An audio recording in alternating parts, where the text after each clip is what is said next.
Hello and welcome to Compassionate Schools Trauma Informed Care in Action. Wendy, we are up to episode 6, the one with choice. Yes, we are. It's hard to believe that we're sitting here recording episode 6. I can still remember sitting here and recording episode 1, Yeah, so it's yeah, pretty cool. it's been a great journey. I am Linda Hughes, counselor with the mental health team. And I'm Wendy Belfield, a social worker with the mental health team. We put our pictures here underneath our names so that you guys would have a sense, since we're not able to be here in person, just at least have a sense of a face with a voice. So we will be continuing on our journey with trauma-sensitive practices as the foundation for compassionate schools. We'll touch back on cultural competence, and then we're going to take a real life example through that trauma sensitive practices in terms of the prevention, the intervention, and the restoration. So, having a choice can be really empowering and give us a sense of being heard, respected, and a part of things, like a sense of belonging. And sometimes when we think about what it's like in our own lives when we don't have choice or we're not provided with the opportunity to have choice, and then think about what kind of difference it makes when we do have a choice. Even a forced choice, like Mm-hmm. you got to do this or this, somehow it's empowering to feel like we can choose. Yeah, sometimes we are in a position where we don't have a choice but to do something, but at Yes, least we're given the choice to choose of what that something might look like. exactly. Or Yeah, how we do what we need to do. exactly, Yeah. exactly.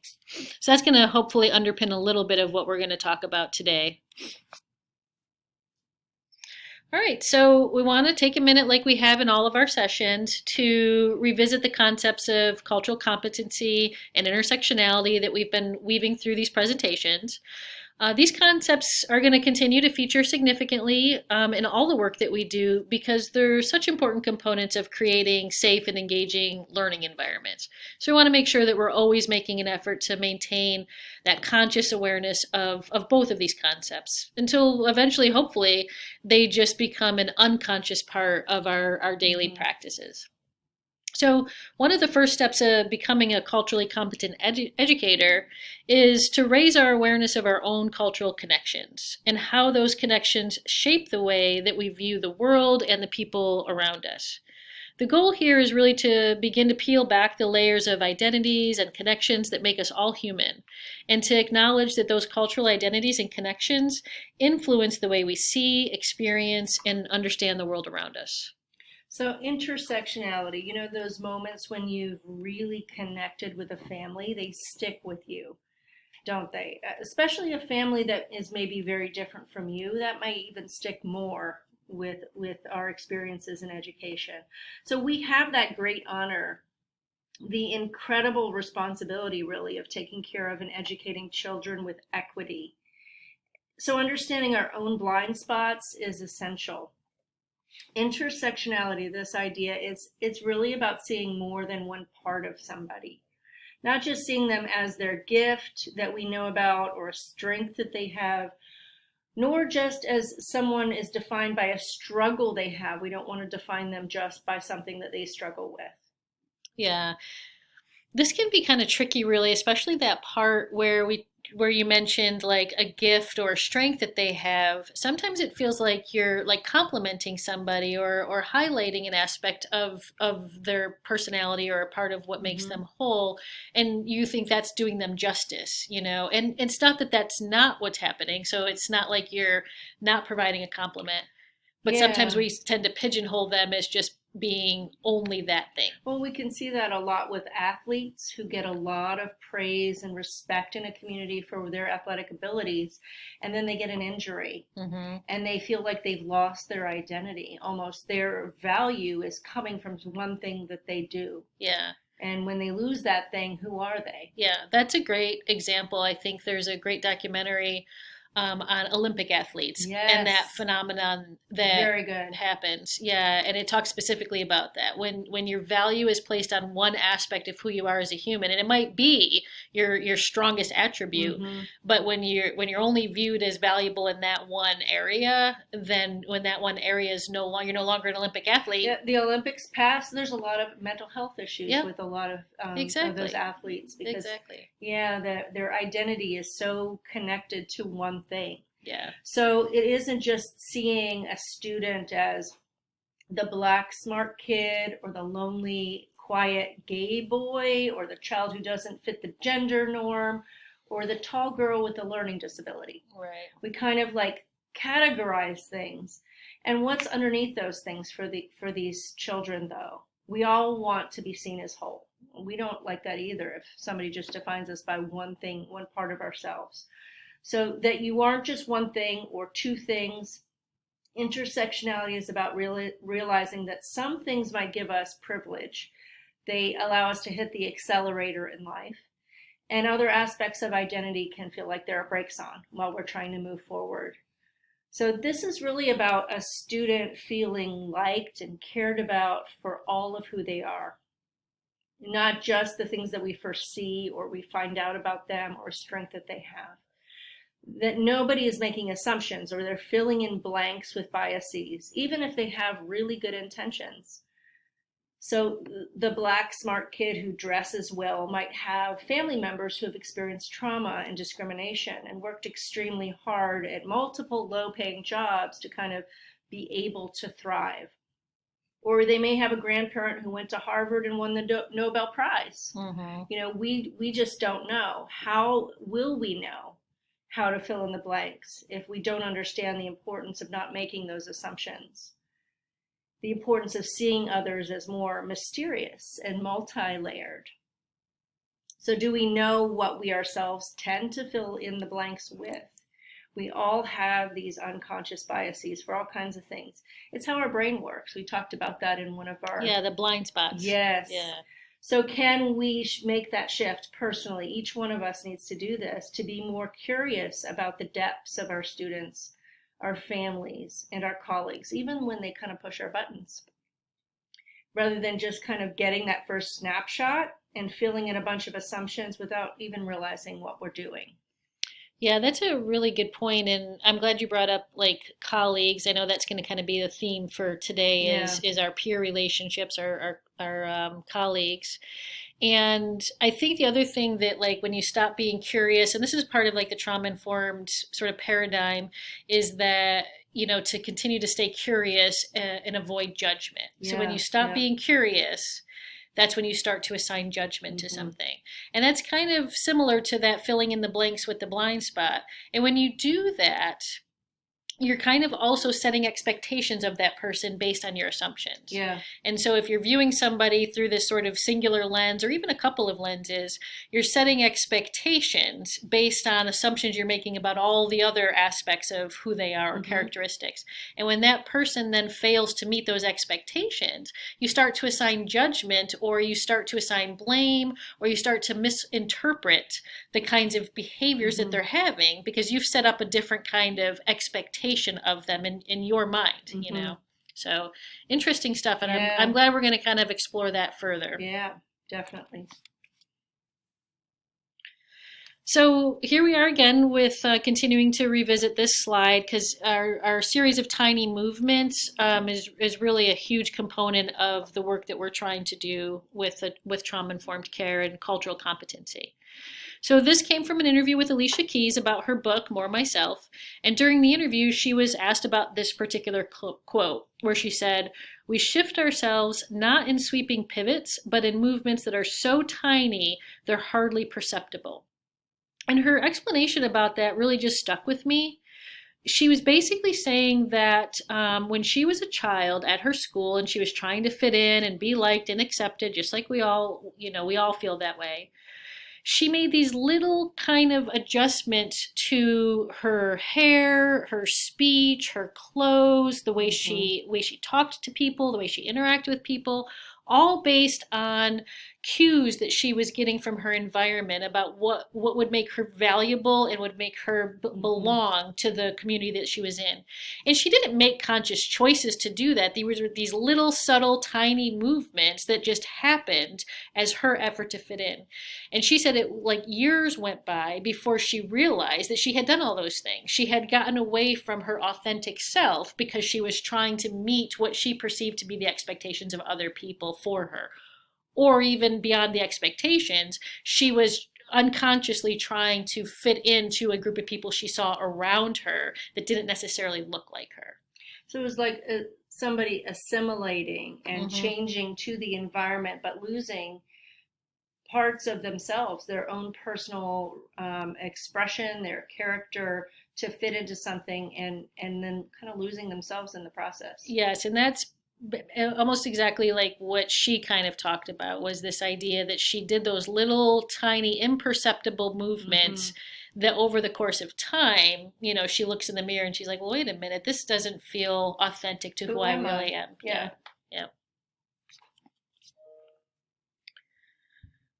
So let's talk about a tiny movement that we might be able to make in our own work. And the concept that we want to talk about today, the potential tiny movement, is culturally diverse groupings.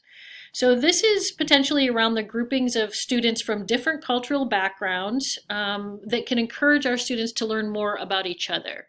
And we're using the term cultural pretty loosely here, Linda. We talked about this. Sometimes when you say culture, we start thinking about like our ethnicities, or we start thinking about our religions or things like that. And we're going to use culture much more broadly than that to say really all of the intersections of who we are, like all the characteristics and aspects of what make a human whole. Okay. So if we talk about like grouping students from different cultural backgrounds, the reason that we wanted to choose this or highlight this is because I came across a study that compared the cultural competency of university students before and after they participated in this college course, where they were intentionally paired, or the course itself was intentionally populated with cross-cultural people. And so during that course, they were able to interact with one another and learn from one another in a much more meaningful, in-depth way. And what the study revealed is that the students who participated in that course had a much deeper understanding of another person's culture than they did before, just intellectually sort of learning it. So this kind of took me to like a thought around, it's sort of the difference between viewing diversity, equity, and inclusion through an intellectual lens versus an experiential lens. So on the one hand, you can believe that diversity and inclusion are important ideals or standards to meet. And so you learn about other cultures and you expose yourself, to learning about other cultures and identities through classes or books. And on the other hand, you can put yourself in situations or create opportunities for yourself or your students to learn and understand the experiences of people from other cultures and with other identities. Another way to think about that difference between sort of that intellectual lens and that experiential lens is if you consider like an architectural team that's designing a way to make an office building wheelchair accessible. They can look at their plans and really think through all of the places where they would need to add a ramp or a rail or a wheelchair accessible bathroom. Or maybe they can go to the building and try to navigate it in a wheelchair and then see where they have difficulty, or where there might be an issue. Which one of those provides like a more comprehensive understanding of not just the need for there to be wheelchair accessibility, but the actual experience of how a person in a wheelchair would need to navigate that building. So that's kind of the difference. Thinking about it because you know it needs to be done versus immersing yourself in it experientially so you can really understand how it can be done. And I've seen some neat things done in our schools, Wendy, where they have done projects based on like looking at a country, researching a country, and then they bring in food, and there's representation from the families come in, and they see themselves represented, and they're learning about each other and sharing something from, if they are from that country or they're exploring somebody else's country that a family has roots in. It's very validating. Yeah. Kind of bridges those things. And I know they've done things like Mix It Up Lunch, where they have students sitting with different groups of people, not just with their friends. Yeah. So I know there are a lot of efforts out there for people to diversify groupings and make connections. But it's something, it's a really good thing to keep in the back of your mind when you're looking at groupings for projects in class. Yeah, or even just continuing those things that you mentioned, those activities that already happen, multicultural days, Mix It Up Lunch days. So those are events that we put on, and those are great, and those do give an opportunity for kids to learn from each other. What are ways that we can keep that exposure and that learning and that curiosity going? You know, we want to know more. We want to deepen our exposure to that. So I love that. That's a great example. So this process that we're walking through, it's about this progression from learning something intellectually to actually shifting our practice when we're under pressure in the middle of the storm. So this takes repeated reflection and learning and some effort to stretch ourselves, change our thinking when we are under stress. Like, can we apply that trauma sensitive lens when we are under pressure? That takes time. It's not easy. Tiny movements, right, Wendy? Yeah, tiny movements applies to a lot of things, you know. In the right direction. In the right direction. All right, so as we're talking about these tiny movements and our desire or effort to become culturally competent educators and to create safe, empowering, and equitable school communities, I am always drawn back to this slide. You might remember we were talking about this call to action from the amazing Brene Brown. We've been talking about it in every session we've had so far. She's done decades of research on trauma, shame, and vulnerability. And here she's reminding us about the importance of creating psychologically safe spaces. And she's specifically talking about students, but like I said, today we're really going to be focusing not just on students, but also on our relationships with our peers. So what she's pointing out here is that students and adults too are being crushed by the weight of this armor that they bring as a safety mechanism, as a defense mechanism, and that really were not open to receiving high quality instruction or experience academic achievement or have meaningful peer relationships. If that armor is on. So finding ways and opportunities for us all to be able to take that armor off, hang it on a rack, and then if we have to put it back on before we go home because that's what's going to keep us safe at home, so be it. But knowing that at school, in this classroom, in this space, we're safe enough that we can take it off.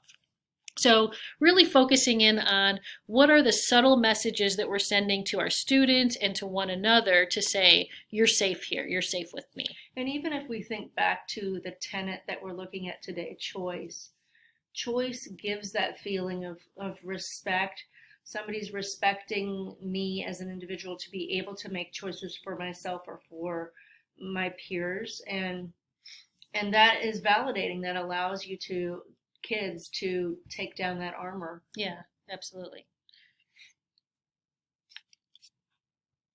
So I'm wondering, Wendy, if we're going to get real here, if we were to think about everybody listening to this and whether or not they possibly have gotten along with everyone that they've ever worked with on a team, my guess is no. Yeah, I know, unless this is like your first day on the job. Yes, then it's like, hey, this is great. Yeah, but other than that, probably not. Probably not. Yeah. So just like our students who come to school with all kinds of things going on in their lives, that's true for educators too.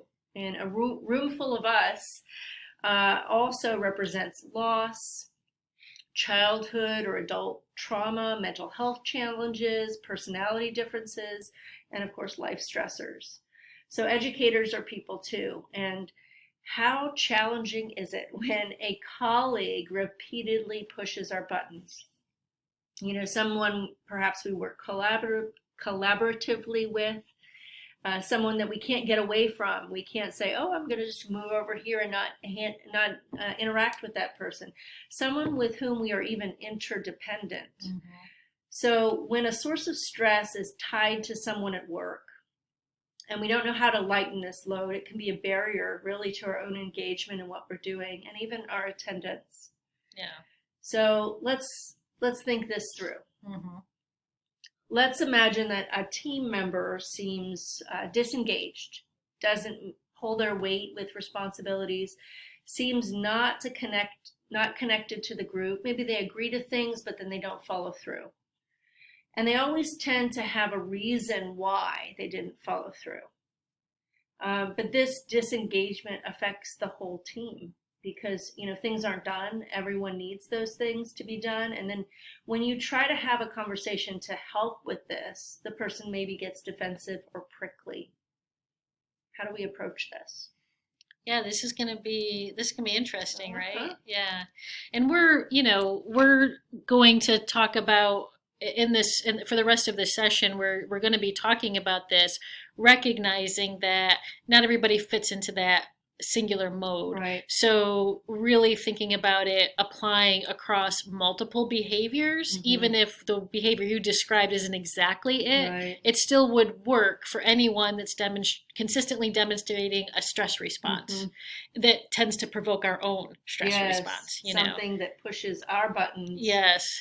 And that we're not sure quite how to deal with, but it affects the whole functioning of the team. Yes, yes. All right, so in essence, what we're talking about is how do we walk that delicate balance of making it a safe enough space where our colleague feels able to take off their armor, and then we too can take off our armor, right? Because in the picture on the previous slide, which I don't know how often we talk about the purpose of that picture. Oh yeah. But the idea is that sometimes, like let's just say I walk into the office in the morning and you say what you always say every morning, which is good morning and welcome. And I were to like snap at you or something, and really we've had one interaction right off the bat in the morning. Yeah. And you could perceive that in many different ways. Like, why are you mad at me? Why are you in a bad mood? Whatever the case may be. But what if prior to me snapping at you, my whole morning was a calamity? One disaster after another. My alarm went off late. My water, isn't running right, or no hot water. Can't find my keys. Any number of things, right? And so by the time I get to work, I've already had like 3 hours worth of catastrophe and stress. So when you say good morning and welcome, I'm like, shut up, there's nothing good morning about this. Well, there's nothing good about this morning. And so that's kind of the point of of like when we open up a soda can that's shaking and it's spraying all over the place. Right, and we pick it up. You pick up a soda can, you have no idea somebody's shaking that. You have no idea. It's just like a teacher with a class. You don't know which soda cans have been shaken that morning. Right. And somebody could get triggered by something and their behavior could be off. Yes. But that could happen with grown people too. With grown people too. So it's real tricky to talk about creating a space where we all feel safe to take off our armor because our armor protects us as much as it keeps us away from other people. So that's real tricky. And I just want to acknowledge that because what we're really going to do is spend the rest of the time saying, please take off your armor. So I want to acknowledge how hard it is, to do that. So we have sort of broken this whole process down into three sort of stages or steps. There's the prevention. So what is it that we're doing on a regular basis, consistently to try and create that safe space? Then there's the intervention. So something has happened. What do we do in that moment to try and stop whatever it is that's gone on or freeze it in that moment? And then there's the restoration, which is, okay, something happened. We had an intervention. Now let's come back and let's figure out how we can repair our relationship if it was damaged and then move forward. So what do we already have in place, Wendy? Well, thank you for that setup, Linda. So if we think about the idea of creating a psychologically safe space and physically safe too, but we're going to assume that most classrooms are physically safe. So if we go with that assumption and we talk specifically about psychological safety, then we know that what we're really trying to do is build trust, right? Safety and trust go hand in hand. So everyone wants to feel appreciated, valued, liked, and that they belong, that they're a part of something. Humans are social animals, it's in our DNA. So we want to feel like we belong.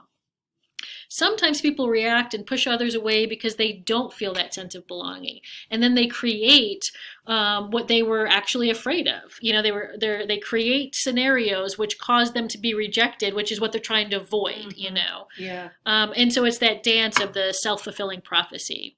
Each of us have a choice and can help to nip that in the bud in most circumstances by building people up with friendliness and modeling vulnerability, meaning we take our armor off first. We take that leap of faith and say, okay, I'm going to be vulnerable. I'm going to take off my armor and I'm going to try and connect with you without my defenses up. Yeah, and that is not always easy. We don't want this to sound like it's sunshine and butterflies, right? Like, yeah.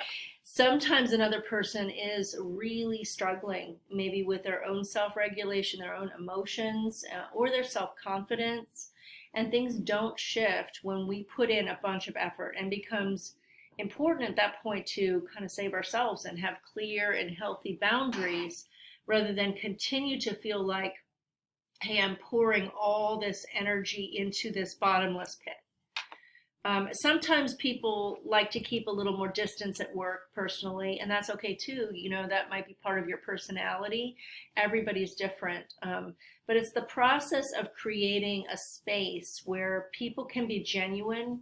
They can respect one another's boundaries rather than holding back and kind of fostering this climate of dysregulation, parking lot debriefs, where you're kind of processing something on the side with these side conversations. So in intervention, if you're trying to figure out how do I handle this situation that's happened with a colleague, this stress or this tension, just knowing yourself, what are your buttons? What unmet needs cause you to kind of get off balance, to be dysregulated? What throws you off in a meeting or a team planning session?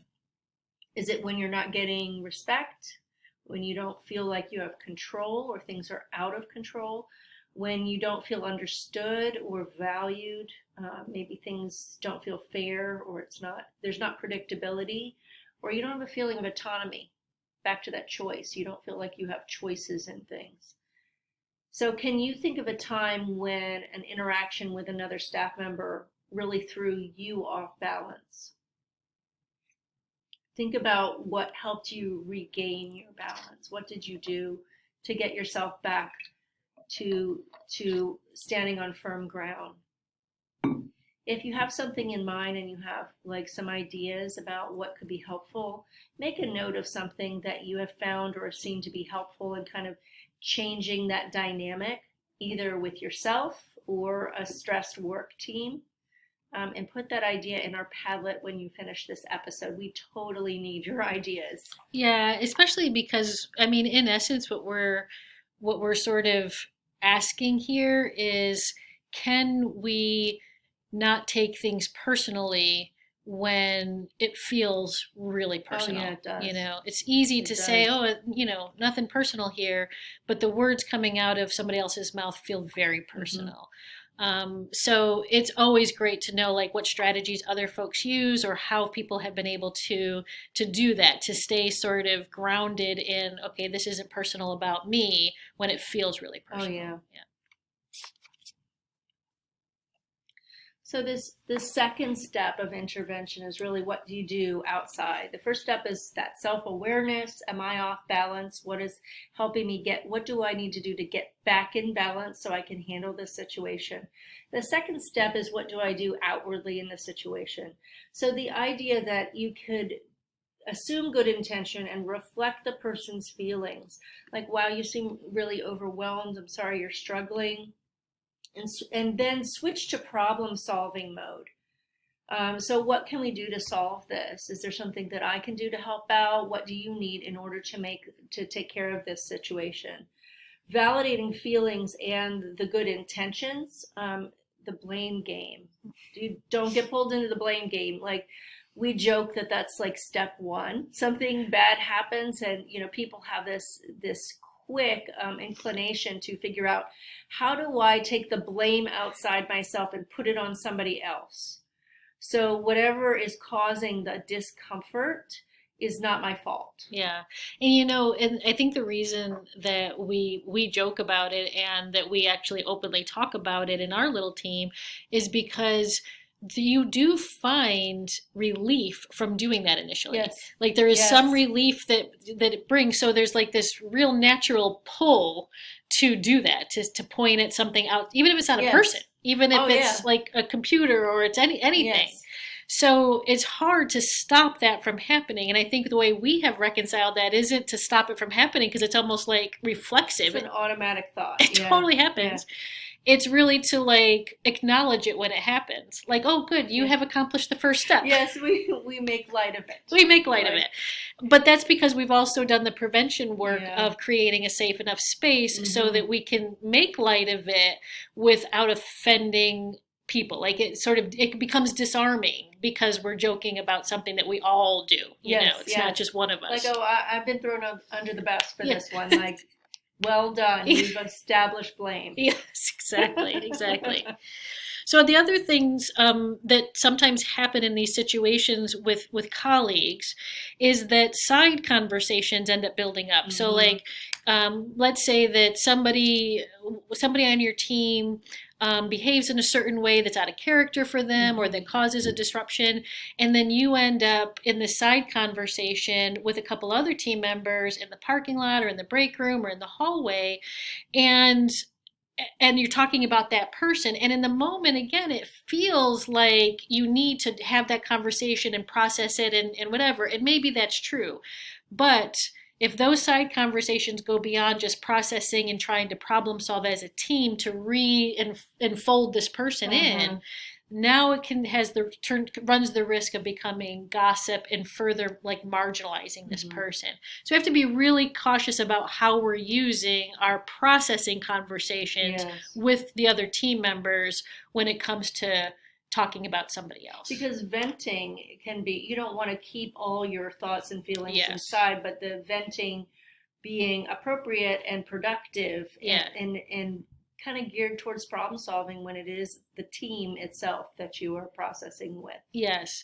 Otherwise, there's that risk that you start to get this pack mentality of agreeability, like, this person is mean, or this person is intentionally trying to harm us, or this person is not doing what they're supposed to do. And now you all start to kind of gang up intellectually or emotionally on this person.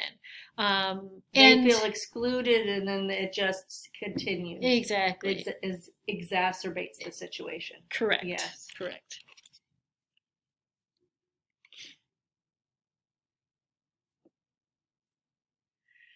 So restoration. This is essential, obviously, in maintaining healthy work relationships with colleagues. So think of a time, if you have a situation, you're ready to sort of repair that relationship. You can think of a time when you can talk privately and directly with that person that you feel concerned about or that you felt tension with, and try to make that connection with the person first before going to others on your team if you can, or certainly to your administration. You talk directly to the person. The idea of universal precautions for trauma-informed care means that we think about the tenets and we run situations through that lens so that we're always applying that viewpoint when we're approaching a situation. It's true for adults too, not just our students. So how do we also nurture vulnerability? Sometimes it's by opening ourselves, by taking that first step of risk. It's a risk to be vulnerable. And assuming good intentions in the other people, making mistakes okay on your team. It's okay if you don't do things right. Then there's this openness that you feel like I can own something, and then I'll have supportive people to problem solve through it. not playing the blame game. Yeah, you know what's helpful as you're talking about this, I'm thinking, this is very hard to do if you haven't set these expectations Yeah. from the beginning. Right. So a really important part in that prevention stage is to right off the bat, like first opportunity you have, whether it's the beginning of the year, the middle of the year, whenever, is to have your team get together and talk about this. Like, how are we going to build psychological safety? What are we going to do if something happens and we need to talk to one another? And then how are we going to restore any relationships that might be damaged by things that have gone on due to a stress response or whatever? So setting this up as sort of a team process in advance is really helpful to being able to do these things when emotions and tensions are high. Yeah, even just to sit down and say, hey, I just wanted to check in with you guys. I've been thinking about how our team functions, how I'm feeling, how I would like to be feeling, how I want you to feel. Yeah. And just want to see how everybody's doing and what we could do to make things move in that direction of psychological safety. Yeah, whether there's problems Yeah. on the team or not. Right. Even if you have a It's good a team. great It's check-in just to do, definitely. Exactly. We do that. We do Yeah. that, yeah. So the I have your back in Yeah. a team makes a lot of difference. It goes a lot farther than kind of like taking that reactive thing. Oh, this is personal, going on the offense, pairing up with somebody to kind of like talk about what's wrong with the other person. Yeah. Makes it all worse. If there's a huge chasm, start by complimenting somebody. Not just their actions or something they do for you, but of the qualities they have. Like, you are so organized, or you've really connected with that child. Wow, that's amazing. I see what you've done there. I love what you did with that project, or you have a lot of great ideas. That builds that feeling of, oh, this person's on my side. This person sees my good intentions and what I'm doing. Is there a time sometimes to seek assistance from an administrator if you're having trouble mending something, or someone outside of your school if you feel the need to do that? Well, yes, but make every effort at restoration and reevaluate your prevention and your team dynamics. Think about all those strategies before you move to that crisis mode. Yeah. Because a lot of times if you move straight there, that just escalates the problem. Yeah. And there are times, I mean, let's not be, blind. There are times when you do all of these things. Yep. And nothing works. There's no change, Yep. and that's possible because it's not all about like behavior and personality dynamics. Right. There's a lot more that goes into the creation of a human and their Yes. outward behaviors, Complexity. right? Yeah. Very complex. We are complex creatures. So sometimes the best we can do is really just to not make things worse, Yeah. and engage in these same exact behaviors, but not necessarily for the purpose of changing somebody else's attitudes and behaviors towards the team or even, in what they're doing, but just to not make things worse. Yeah, and sometimes it's a little bit of a waiting game. Like, restoration can take a hot second. Mhm. Like, it takes multiple conversations and interactions before that trust is rebuilt. So having that kind of long game in mind, it can be helpful. If you have a trick that you've used to reconnect with a colleague after there's been a stressor and you're like, oh, I wish they would talk about this, like, please put that in the Padlet after this episode. We want to hear your ideas. Wendy, years ago I had a colleague that I worked with, and I would get emails from this person, and the emails came across as really curt, short, cold even, I would say, and in person there wasn't a ton of warmth either. Mhm. So it felt personal. I found myself kind of like creating this narrative in my mind about how she wasn't a kind person and how she just didn't like me. And I kind of reviewed our interactions over time in my mind and, looking for every reason to kind of confirm this hypothesis about who she was and how she felt about me. And later there was some things that happened in her life, and I ended up really having some very deep conversations with her. It turns out, imagine this, all of my assumptions were just not true. How is that possible, Linda? I don't know. I didn't know her when I was like reading all these interpersonal interactions, and I was misreading her. Yeah. So we have to assume good intentions with one another or our work environment just doesn't really feel safe. Yeah. And we don't have trust. Mm-hmm. So it's hard to take professional risk and be able to open up and own our mistakes, take responsibility for things if you don't feel safe. Even if, taking that step is just reminding ourselves that sometimes people act a certain way because they feel hurt or they feel misunderstood or excluded. It's not always our job to fix it, and so we can't, and so sometimes it is kind of do no harm. Yeah. And take your space and have your boundaries. But in general, the antidote to this is connection. So one step at a time. I think that's good advice, Linda. One step at a time. Mm-hmm. So being trauma sensitive with ourselves, all this work that we're talking about, not just the teaching, which is one aspect of what you do and maybe all people think about when they think of being a teacher. There's a lot of dynamics, a lot of relationships that we have in education with colleagues, with families, with professionals, with, with our students, of different ages. So what you do is so purposeful. There's so much that is being asked of you, and you are amazing. So let's take a moment to just pause and take a deep breath and let that breath out slowly. How are you doing with balancing all the elements in your life? Is there something that you've been meaning to do that you'd like to take a step forward with? Maybe just one thing, one step at a time to take care of yourself. You're thinking about our emotional bank account. Each of us, we have feelings that can get thrown off balance. We need to take care of ourselves and make sure we are also taking care of each other and our relationships with one another, but also filling our own emotional bank account. Agreed. Good advice. So we introduced this graphic in our very first session, and then we revisited it at the end of every other session. We use a plant to demonstrate the intricate and interdependent relationships between our district priorities that support our goal of creating compassionate schools. And as we're now wrapping up our sixth session, are we really starting to see how the knowledge, understanding, and application of trauma-informed practices are really integral to the nourishment of our school communities? I mean, I hope so. I hope we've been painting that picture, that it's a complex organism.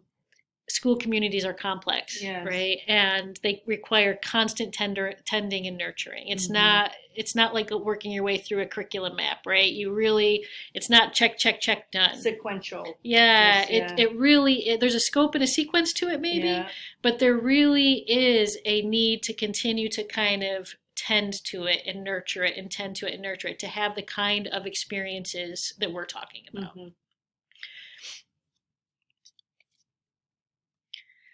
So as we wrap up today, we want to make sure that, or we hope that you can really draw some connections to the work that you do every day. So please remember to access the other training materials that are in this session, and then post a comment or a question to the discussion board and or to the Padlet.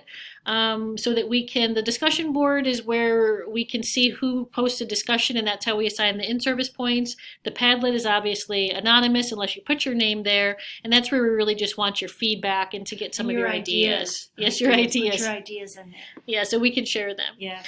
For the next couple of months, as we wind down this school year, we'll continue to add another training every month. So this is our April training, and we'll add a May training.